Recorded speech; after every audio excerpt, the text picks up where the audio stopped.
बिस्मिल्लाहिर्रहमानिर्रहीम। अस्सलाम वालेकुम। हमारा जो टॉपिक है जो हम शुरू कर रहे हैं वो है नॉन प्रॉफिट ऑर्गेनाइजेशन। हमने लास्ट फिजिकल क्लास में एडजस्टिंग एंट्रीज जो थी वो देख ली थी। लास्ट क्लास में एडजस्टिंग एंट्रीज देखने के बाद मैंने कहा था कि हमारे जो दो सवाल होंगे, सिंगल एंट्री और नॉन प्रॉफिट ऑर्गेनाइजेशन। इसके लिए एडजस्टिंग एंट्री बहुत इंपॉर्टेंट है। तो फर्स्ट ईयर में ऑलरेडी हम ये टॉपिक कर चुके हैं, लेकिन जाहिर सी बात है कि बहुत सारी चीज़ें हम भूल जाते हैं। सो लिहाजा सेकंड ईयर के लिए पूरी एडजस्टिंग एंट्रीज मैंने आपको लास्ट फिजिकल क्लास में करवा दी हैं, एक एक एंट्री करके सिखाई है। और वो बहुत इंपॉर्टेंट है। अगर आपको वो नहीं आती तो फिर आपके लिए बड़ा प्रॉब्लम है कि आप सिंगल एंट्री और नॉन प्रॉफिट ऑर्गेनाइजेशन का सवाल कर सकें। ठीक है, तो लिहाजा अगर जिन्होंने एडजस्टिंग एंट्री नहीं की है, first class last physical class miss की है, वो किसी से होमवर्क लें या फर्स्ट ईयर के रजिस्टर निकालें और उसको करें। टाइम कम है, मुकाबला सख्त है। ठीक है, खैर टाइम तो कम नहीं है, अभी हमारे पास 1.5 महीना है। जुलाई में एग्जाम्स है हमारे, जो डेट आई है लेटेस्ट हमारे पास। एनीवे, खैर, हम जा रहे हैं नॉन प्रॉफिट ऑर्गेनाइजेशन के लिए। नॉन प्रॉफिट ऑर्गेनाइजेशन क्या होती है? Non business organisation provide its services with an objective to serve society and public. These organisation run on non profit, no profit no loss principle. देखो, कोई भी ऐसी company जो पब्लिक को सर्व कर रही है और उसका ऑब्जेक्टिव ये नहीं है कि वो प्रॉफिट कमाएगी, वो नॉन प्रॉफिट ऑर्गेनाइजेशन है। लाइक ईदी फाउंडेशन, अब्दुल सत्तार ईदी साहब, अल्लाह ताला उनको जन्नत नसीब करे। वो जो काम कर रहे थे, क्या कर रहे थे? क्या वो प्रॉफिट कमाते थे? क्या उनकी बिजनेस ऑर्गेनाइजेशन थी? नहीं। लेकिन सर उनको पैसे तो मिलते थे, यस ऑफ कोर्स, वो डोनेशंस कहलाते थे। वो होती तो ऑर्गेनाइजेशन की इनकम थी, डोनेशंस थे। लेकिन उनका काम प्रॉफिट निकालना नहीं था। अगर उनके पास फॉर एग्जाम्पल उनको डोनेशन मिला, मेरी एक बात समझना, उनको एक डोनेशन मिला 1 करोड़ रुपया महीने का, और उनके एक्सपेंसेस, उनके भी तो एक्सपेंसेस होंगे ना, कि उनके एक्सपेंसेस नहीं होंगे? सर बिल्कुल होंगे। एम्बुलेंस है, उसका पेट्रोल है, जगह किराए पे ली हुई है, लोग आ रहे हैं, उनके यहाँ खाना पक रहा है, 10,000 बिजली का बिल आ रहा है, स्टाफ रखा है। वो तो फ्री में काम नहीं कर रही ना। अब्दुल सत्तार ईदी साहब उनसे तो फ्री में काम नहीं ले रहे थे, लेकिन उनके अपने एक्सपेंसेस ईदी फाउंडेशन के। तो सर वो एक्सपेंसेस कैसे निकलेंगे?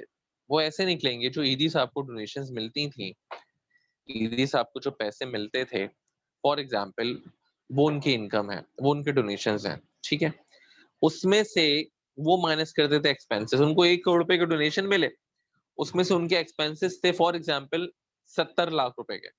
तो 30 लाख रुपए क्या प्रॉफिट हो गई ईदी का? नहीं सर, कैसी बातें कर रहे हैं? नॉन प्रॉफिट ऑर्गेनाइजेशन, ईदी साहब का काम प्रॉफिट कमाना नहीं था।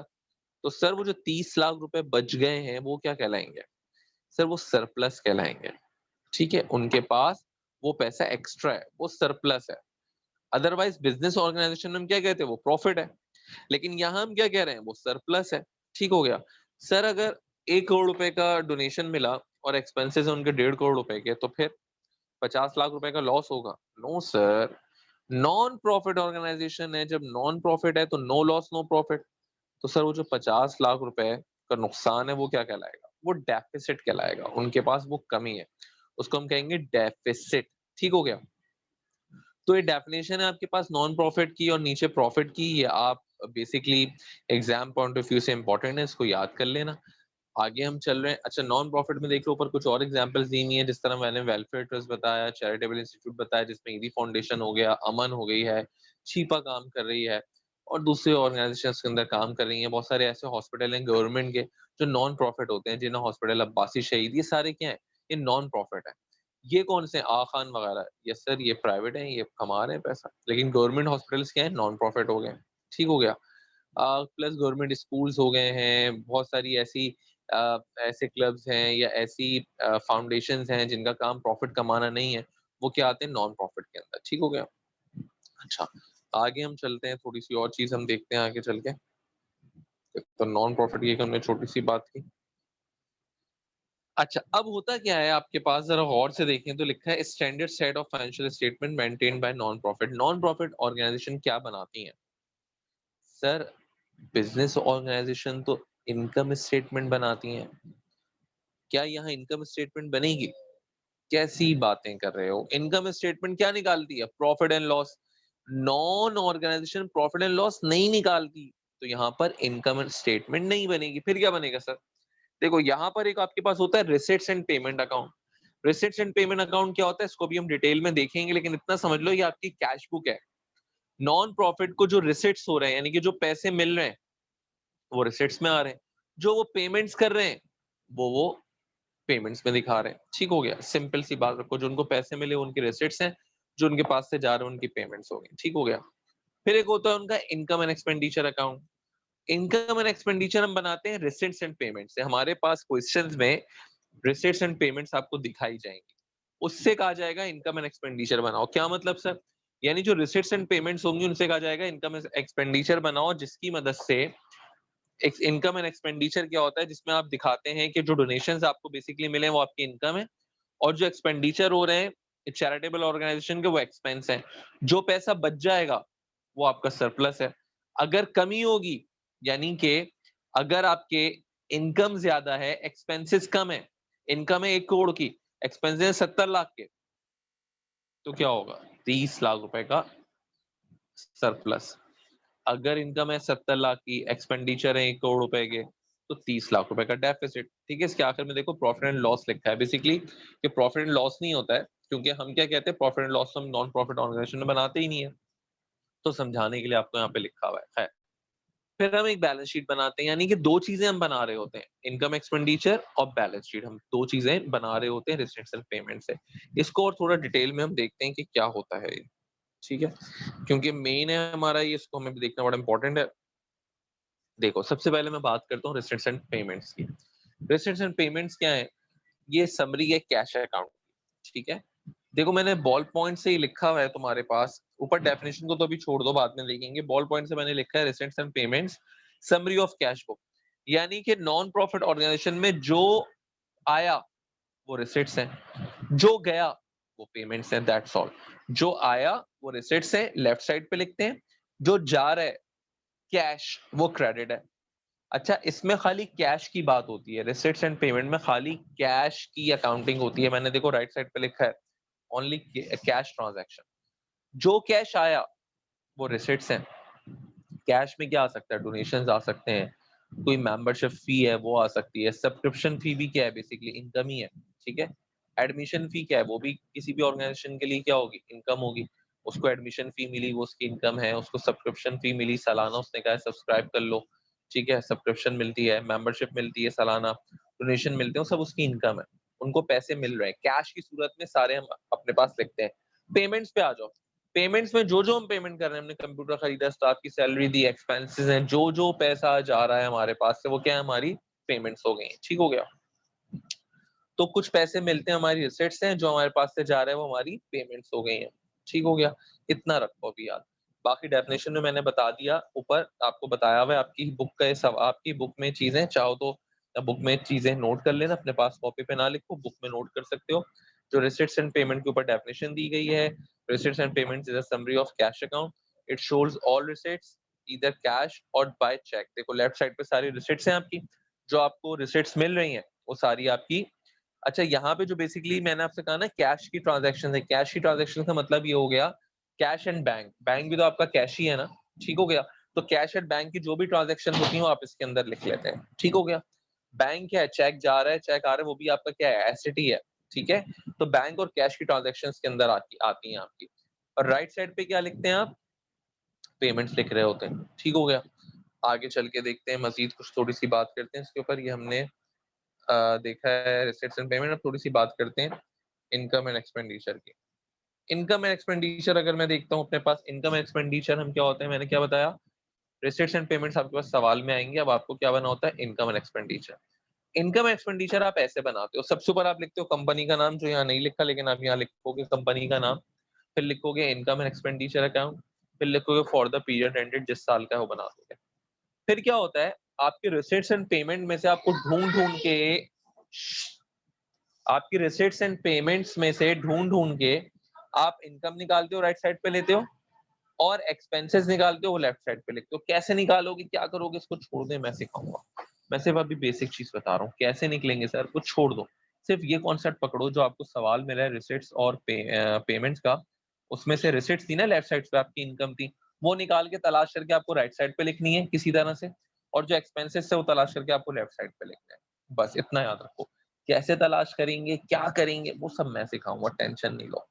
अब तुम देखो, अगर फॉर एग्जाम्पल तुम्हारे पास राइट साइड पे इनकम आ रही है, ये 1 करोड़ रुपए की। कितनी आ रही है इनकम? 1 करोड़ रुपए की। और ये तुम्हारे देखो ये एक्सपेंसेस हैं, ये तुम्हारे पास आ रहे हैं फॉर एग्जाम्पल 70 लाख रुपए के। तो टोटल एक्सपेंसेस देखो तुम्हारे पास 70 लाख क्यों हो गए? टोटल इनकम तुम्हारे पास कितने की हो गई? 1 करोड़ रुपए की हो गई। तो इसका मतलब क्या हुआ? इनकम 1 करोड़ रुपए की है, लेफ्ट साइड पे एक्सपेंसेस 70 लाख के आ रहे होंगे ना, तो लिहाजा तुम्हारे पास इनकम अगर ज्यादा है तो सरप्लस हो गया। सरप्लस हमेशा तुम्हारा लेफ्ट साइड पे आएगा, क्यों? क्योंकि तुम्हारे पास ज्यादा पैसे बच गए, तो तुमने वो 30 लाख रुपए यहाँ पे लिखे सरप्लस के और इनको बैलेंस कर दिया। ठीक हो गया। आई रिपीट के टोटल इनकम तुम्हारे पास यहाँ 1 करोड़ रुपए की है, और एक्सपेंडिचर तुम्हारे पास देखो टोटल एक्सपेंडिचर 70 लाख का था, ऊपर सबको तुमने ऐड किया। तो 1 करोड़ में से अगर 70 लाख गए तो नीचे सरप्लस कितना बचा? 30 लाख। तो इसका मतलब तुम्हारे पास पैसे ज्यादा है। इसी तरह अगर डेफिसिट होता तो डेफिसिट कहाँ पे आता? डेफिसिट अगर होता तो डेफिसिट यहाँ पे आता। ठीक हो गया, क्लियर हो गया। तो अभी इसको देखते हैं आगे चल के, और आसान हो जाएगा। नीचे मैंने बता भी दिया है कि टोटल एक्सपेंडिचर अगर ज्यादा है, टोटल एक्सपेंसेस ज्यादा है, मैंने क्या बता दिया? बुक ने बता दिया है। तो ठीक है, बुक ने बता दिया, नीचे चीजें हैं, इसको हम अभी आगे चल के और इजी देखते हैं, जो हमें बेहतर तौर पे समझ में आएगा। समझाने के लिए आपकी बुक में आपको कुछ इनकम और एक्सपेंडिचर्स बताए हुए हैं, जिनकी लिस्ट आपको ये दी हुई है। एग्जाम्पल्स ऑफ इनकम का बताया, सब्सक्रिप्शन मैंने आपको बता दिया है। ठीक है, जो मेन मेन चीजें आप इसमें से देख लो, बाकी छोड़ दो जो आपके कोर्स में आती हैं। सब्सक्रिप्शन का मतलब क्या है? सर ये आपकी इनकम है। कोई सी भी आपकी एक नॉन प्रॉफिट ऑर्गेनाइजेशन है, किसी ने सब्सक्रिप्शन करवाई हुई है, वो आपको पैसे देता है, तो सब्सक्रिप्शन हमेशा इनकम होगी। सब्सक्रिप्शन हमेशा इनकम होगी। तमाम तर इनकम लिखी हुई है, इनको आप देख लें, ये आपकी इनकम्स हैं। फिर हम आते हैं लेफ्ट साइड, राइट साइड पे, तो आपकी तमाम तरह एक्सपेंसेस की एग्जांपल है जो आपके बुक में भी दी हुई है। ठीक हो गया। अच्छा, उसके बाद अगर हम और आगे देखते हैं, ये इनकम और एक्सपेंसेस हैं, काफी लंबी लिस्ट है, इतना नहीं आता एग्जाम में, छोटा छोटा आता है जो हम कर लेंगे। अभी और आगे हम चलते हैं, एक और चीज देखते हैं।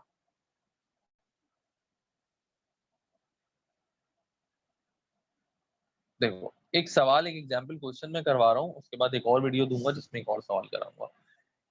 रिक्वायरमेंट में लिखा है prepare income and expenditure account, कहता है इनकम एंड एक्सपेंडिचर अकाउंट बताओ। मैंने क्या कहा था?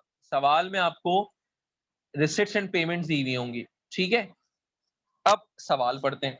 सवाल में लिखा है following is information provided by Moin Khan sports club. Moin Khan sports club एक नॉन प्रॉफिट ऑर्गेनाइजेशन है जिसका ये डेटा है। डेटा आपको दिया हुआ है, बेसिकली क्या है? रिसिट्स ऑन पेमेंट्स ही है। डेटा में अगर हम देखते हैं, सवाल में क्या कह रहा है? आपको क्या बनाना है? इनकम और एक्सपेंडिचर। अभी हमने देखा इनकम एक्सपेंडिचर। इनकम एक्सपेंडिचर जो हम बनाते हैं, राइट साइड पे इनकम लिखते हैं और लेफ्ट साइड पे एक्सपेंसेस लिखते हैं। तो आपने क्या किया? कंपनी का नाम लिखा है यहाँ पे, Moin Khan income expenditure account और फॉर द पीरियड एंडेड। उसके बाद आपने हेडिंग डाली इनकम की यहाँ पे, और यहाँ पे डाली एक्सपेंडिचर की, दैट्स ऑल, और कुछ नहीं किया। अभी ये कुछ नहीं लिख रहा है आप, ठीक है। अभी आपने क्या किया? जो जो हेडिंग डाली है इनकम और एक्सपेंडिचर लिखा है। सवाल पर, सवाल में कहता है मोइन खान के पास कैश इन हैंड है। क्या कैश आपकी इनकम है? नो सर, एसेट है। तो इसका मतलब नीचे वाली हिस्से में नहीं आएगा। ठीक हो गया। कैश एट बैंक, क्या आपकी इनकम एक्सपेंस एक्सपेंस है? सर कैसी बातें कर रहे हैं, बैंक में कैश पड़ा है, आपका एसेट है, तो नीचे वाले में आना चाहिए इनकम एक्सपेंडिचर में। नीचे क्या आएगा? इनकम आएगी और एक्सपेंसेस आएंगे। नहीं सर, नहीं आना चाहिए। ग्राउंड रेंट एक्सपेंस 66,000, क्या है सर? ये एक्सपेंस है, तो नीचे में आना चाहिए। यस सर, आना चाहिए। देखो, ग्राउंड रेंट मैंने यहाँ लिख दिया 66,000। ठीक है, ये लिखा 66। ठीक हो गया। तो इसका मतलब मैंने यहाँ से ग्राउंड रेंट उठा लिया। एंट्रेंस फीस अभी अभी बताई थी, एंट्रेंस फीस क्या है आपकी? सर इनकम है। नहीं समझ में आ रहा तो इनकम की सारी लिस्ट याद कर लो। एंट्रेंस फीस क्या है? इनकम है, तो इनकम है तो कहाँ आना चाहिए? सर राइट साइड पे देखो, 9,000 रुपए आ गए। बस जो जो जहां जाए उठा उठा के लिखना है। मिससेलेनियस एक्सपेंस, एक्सपेंस है सर 4,000 रुपए, तो मिससेलेनियस एक्सपेंस यहाँ से उठा के मैंने यहाँ पे लिख लिया। जर्नल एक्सपेंसेस, सर एक्सपेंस है, तो जर्नल एक्सपेंसेस यहाँ से उठा के मैंने यहाँ पे लिख लिया। ठीक हो गया। क्लब एडवर्टाइजमेंट, सर ये क्या है? सर एक्सपेंस है ना, एडवर्टाइजमेंट एक्सपेंस होता है। जरूरी तो नहीं हर एक्सपेंस के साथ वो एक्सपेंस लगा के दिखा देगा, बोलेगा 100 में से 100 नंबर ले लो हलवा बना के। नहीं, एडवर्टाइजमेंट क्या एक्सपेंस है, क्लब एडवर्टाइजमेंट यहाँ लिखी और क्लब एडवर्टाइजमेंट 10,000 रुपए से यहाँ लिखी। Opening cash, closing cash balance, sir ये तो एसेट है, इसको तो छोड़ दें। सब्सक्रिप्शन अभी बताई थी सर आपने, subscription at any case income होती है। तो 42,000 सब्सक्रिप्शन जो ये यहाँ पे लिखा है उठा के मैंने यहाँ लिख लिया। डोनेशंस, सर डोनेशंस आपने बताया ना अब्दुल सत्तार जी साहब को डोनेशंस मिलते थे, वो इनकम थी। सर डोनेशन उठा के यहाँ से उठा के यहाँ लिख लिया, ठीक हो गया। टैक्सेस, सर टैक्सेस तो किसी भी कंपनी में एक्सपेंस होते हैं, तो लिहाजा टैक्सेस 12,000 के यहाँ थे, या उठा के मैंने लेफ्ट साइड पे टैक्सेस लिख लिया, ठीक है। Club staff salary, sir salary expense है, तो 80,000 रुपए यहाँ से उठा के मैंने देखो यहाँ पे लिख लिया। यूटिलिटी एक्सपेंस 7,000 रुपए का एक्सपेंस है सर, उठा के देखो मैंने यहाँ पे लिख लिया। Sale of tickets, sir sale किए टिकट्स, ऑफ कोर्स इनकम है ना इनकम, टिकट्स बेचे हैं तो पैसे मिले होंगे ना। अब नॉन प्रॉफिट ऑर्गेनाइजेशन ने, आप कह रहे हैं सर टिकट क्यों बेचे सर, भाई हो सकता है कोई कॉन्सर्ट करवा रही हो, आतिफ असलम को बुलाया हो, आतिफ असलम ने कहा मैं फ्री में आऊंगा, जितनी इनकम होगी टिकट्स की वो आप रखें, तो वो जो टिकट्स बेचे हैं वो तो इनकम तो हुई ना, ठीक है। प्रॉफिट नहीं निकाल रहे हैं पर पैसे तो इनको मिल रहे हो, इनकी इनकम है। तो सेल जो हुए 56,000 रुपए, 56,000 सेल है, इनकम है, तो देखो यहाँ पे हमने सेल ऑफ टिकट लिख ली। 63 आ रहा है, इसको करेक्ट कर लेना, बेसिकली यहाँ पे भी 63 लिख लेना, 56 नहीं, यहाँ पर भी 63 लिख लेना, ठीक हो गया। इसको करेक्ट कर लेना, मैं फिर कह रहा हूँ, यहाँ पर भी 60, मेरा मार्कर सही नहीं है भाई, 63 लिख लेना यहाँ पे सेल ऑफ टिकट, ठीक है। ये जो 63 लिखा है यहाँ पर भी 63 लिख लेना, ठीक हो गया। अब तुम देखो इनकम तुम्हारे पास टोटल कितनी आ रही है, अगर तुम टोटल करो तो तुम्हारे पास इनकम आ रही है 2,24,000 रुपए। एक्सपेंसेस देखो तुम्हारे पास कितने आ रहे हैं, एक्सपेंसेस अगर तुम देखते हो तो तुम्हारे पास ये देखो यहाँ से लेके यहाँ तक कितने एक्सपेंसेस आ रहे हैं, तुम्हारे पास टोटल जो एक्सपेंसेस आ रहे हैं 2,14,000 रुपए आ रहे हैं, ठीक हो गया। तो इसका मतलब 2,24,000 में से 2,04,000 आ रहे हैं, सॉरी 2,24,000 में से जब 2,04,000 रुपए गए तो 20,000 रुपए बच गए। इनकम ज्यादा, एक्सपेंसेस कम। इनकम राइट साइड पे 2,24,000 है ज्यादा है, एक्सपेंसेस लेफ्ट साइड पे 2,04,000 है। इसका मतलब एक्सपेंडिचर को बैलेंस करने के लिए 2,24,000 को मैं 20,000 रुपए का मेरा सरप्लस बच गया, मेरे पास ज्यादा पैसे बचे। जाहिर सी बात है ना, इनकम में आपको कैश कितना मिला है 2,24,000, आपके एक्सपेंसेस कितने हैं 2,04,000 के, तो 20,000 रुपए बच गए, वो आपका सरप्लस है। देखो सरप्लस लिखा है 20,000 रुपए, ये आप लिखेंगे और 2,24,000 लिखेंगे। अल्लाह अल्लाह खैर से अल्लाह, ये सवाल आपका हो गया। ये तो बड़ा आसान सवाल था, लेकिन पिछली क्लास में हमने एडजस्टिंग एंट्री पढ़ी थी, और एडजस्टिंग एंट्रीज पढ़ने के बाद हमने कहा था वो हम करेंगे इसमें भी, इनकम नॉन प्रॉफिट में भी और सिंगल एंट्री में। तो जो अगली वीडियो है ख़वातीन और हज़रात, वो हमारी एडजस्टिंग एंट्री के हवाले से है। इसको आप यहाँ तक देखें, अगली वीडियो मैं आपको पोस्ट करूंगा, इसके बाद वो आप देख लीजिए।